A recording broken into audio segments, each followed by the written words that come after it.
Have you ever wondered why the Bhagavad Gita is so important? This ancient text, revered as a cornerstone of India's Vedic culture, is not simply a literary masterpiece. It's a philosophical guidebook, a beacon of wisdom that speaks to humanity about reality and our role within it. It urges us to value truth, knowledge, and inner strength. The Bhagavad Gita has sparked interest far beyond the East, intriguing Western philosophers like Ralph Waldo Emerson and Henry David Thoreau. Now let's delve into a story that beautifully illustrates its teachings. Imagine being an accomplished warrior standing on a battlefield torn between duty and morality. Such was the predicament of Arjuna, the protagonist of the Bhagavad Gita. In the midst of the clamor and the chaos of the battlefield of Kurukshetra, Arjuna is consumed by a crippling doubt. He's a warrior, yes, but he's also a son, a student, a friend. As he looks out onto the battlefield, he doesn't see enemies. Instead, he sees family and loved ones, the very people he has been tasked to fight against. A profound moral dilemma engulfs him. He is torn. On one hand, his duty as a warrior calls him to fight. On the other, his heart urges him to protect and preserve. He is paralyzed, unable to decide, unable to act. His bow slips from his hand, his heart heavy with the weight of impending doom. He wonders, is it worth it? Is it right to fight against my own kin for the sake of duty? In this moment of despair and confusion, his charioteer, who is none other than Lord Krishna, steps in. But Krishna is not just a charioteer, he is a divine incarnation, a spiritual guide, a mentor. He sees Arjuna's predicament, his inner turmoil, and decides to guide him through it. Krishna doesn't dismiss Arjuna's feelings, instead he acknowledges them. He understands the depth of Arjuna's dilemma, but he also knows that Arjuna's duty as a warrior is to fight, regardless of who the enemy is. He reminds Arjuna that he is a warrior and that warriors don't run away from the battle, they face it.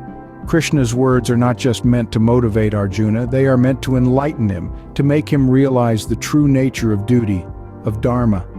He encourages Arjuna to look beyond the immediate, beyond the physical, to the eternal truth. In the midst of this crisis, his charioteer, Lord Krishna, a divine incarnation, steps in to guide him. Krishna, not just a charioteer but a spiritual mentor to Arjuna, advises him to carry out his duty. This is where we find ourselves in the heart of the Bhagavad Gita, in the midst of a powerful discourse delivered by Lord Krishna. The wisdom imparted by Krishna goes far beyond the battlefield. It is a timeless guide for life.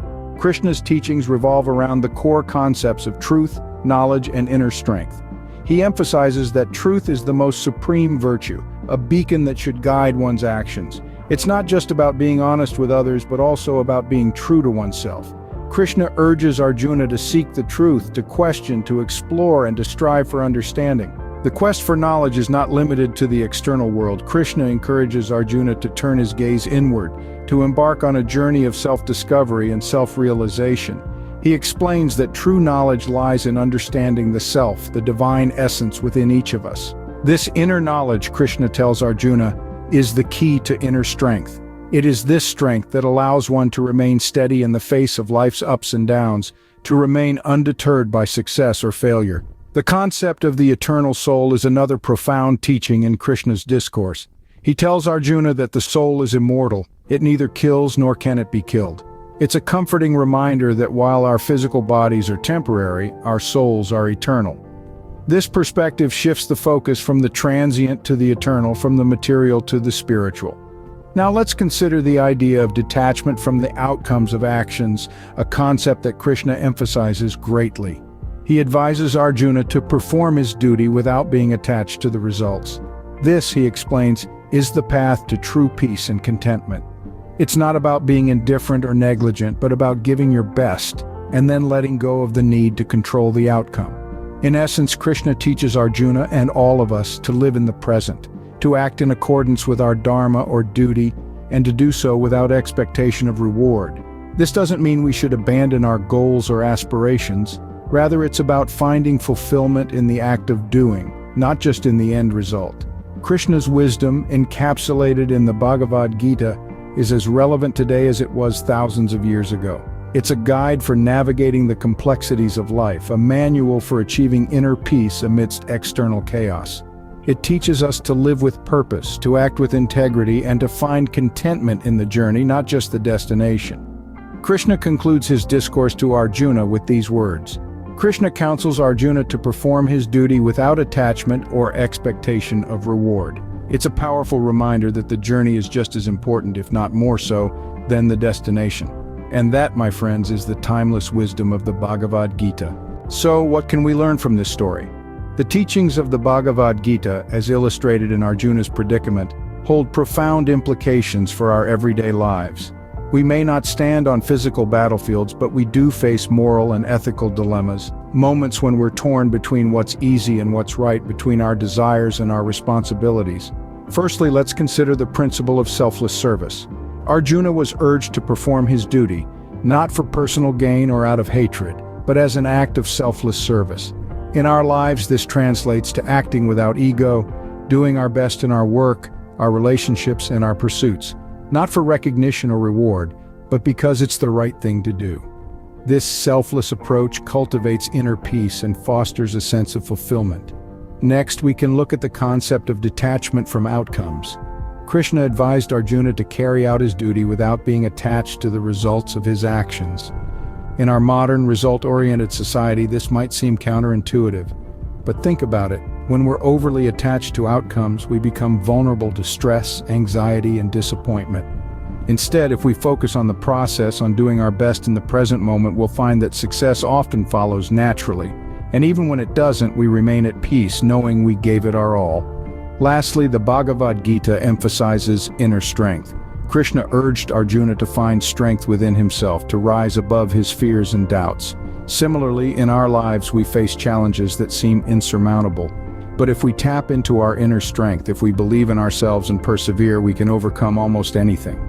So the Bhagavad Gita, through the story of Arjuna, teaches us to serve selflessly, to detach from outcomes, and to harness our inner strength. It urges us to rise above our personal desires and fears, to act out of duty and morality, and to seek truth and knowledge above all.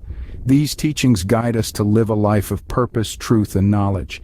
The Bhagavad Gita, a philosophical guidebook, speaks to us about humanity, reality, and our role within that reality. As we've journeyed through this ancient text, we've encountered profound wisdom that continues to resonate with us today. We saw Arjuna, a warrior at the heart of a moral crisis, grappling with questions about duty, morality, and the nature of life and death. These are questions we all face, albeit in different forms, as we navigate the battlefield of life.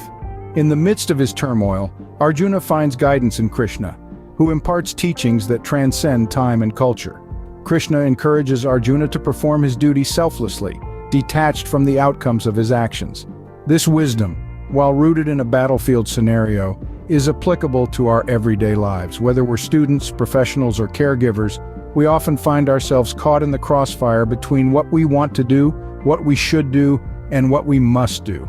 Krishna's counsel to Arjuna is an invitation for all of us to approach our responsibilities not as burdens, but as opportunities for growth and service. He urges us to detach ourselves from the outcomes, to act without expectation of reward. This detachment allows us to focus on the process, on the act itself, rather than getting entangled in anxieties about success or failure. Beyond duty and detachment, Krishna also speaks of the eternal nature of the soul. This understanding offers a broader perspective, a shift from the transient to the eternal, from the physical to the spiritual. It's a reminder that while we engage with the world, we are not solely defined by our worldly roles and responsibilities. The wisdom of the Bhagavad Gita is not confined to the pages of a book, nor is it a relic of the past. It's a living philosophy, a compass that can guide us through the complexities of modern life. It invites us to question, to reflect, and to strive for a deeper understanding of ourselves and the world around us. Whether we're facing a personal crisis, seeking spiritual growth, or simply curious about ancient wisdom, the Bhagavad Gita offers insights that can enlighten our path. It doesn't promise easy answers, but it does promise a journey of discovery, of growth, and of transformation. As we navigate through the challenges of life, the Bhagavad Gita serves as a beacon of wisdom, guiding us towards truth, knowledge, and inner strength.